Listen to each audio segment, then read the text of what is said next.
గౌతమిపుత్ర శాతకర్ణి క్రీస్తు శకం 75వ సంవత్సరం నుండి 110 సంవత్సరం వరకు పరిపాలించాడు.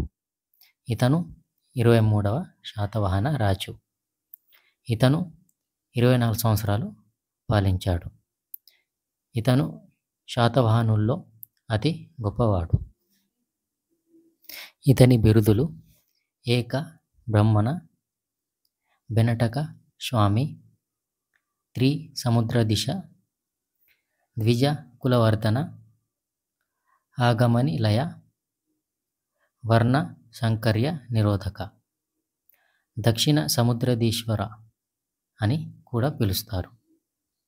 ఇతను శివస్వాతి గౌతమి బాలశ్రీ యొక్క కుమారుడు. గౌతమి బాలశ్రీ బ్రాహ్మణ మహిళ.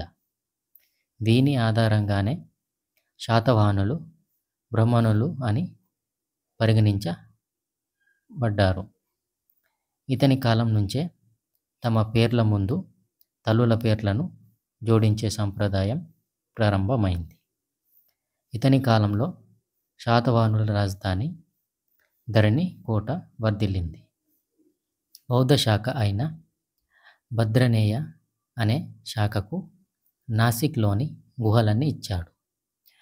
క్రీస్తు శకం 78లో శాలివాహన యుగం ప్రారంభమైంది. శాలివాహన శకంను పాటించిన ఏకైక రాజు యాదవరామచంద్ర దేవుడు, దేవగిరి రాజు. శకరాజు సహపాలుని నాసిక్లోని జోగల్ తంబి అనే యుద్ధంలో ఓడించి అనేక ప్రాంతాలను ఆక్రమించాడు. ఉదాహరణకు సౌరాష్ట్ర, అనుప, అవంతి.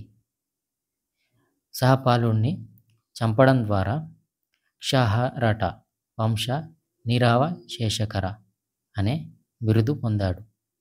సహపాలుణ్ణి వెండి నాణేలపైన తన చిహ్నాలతో మరలా వాటిని ముద్రించాడు.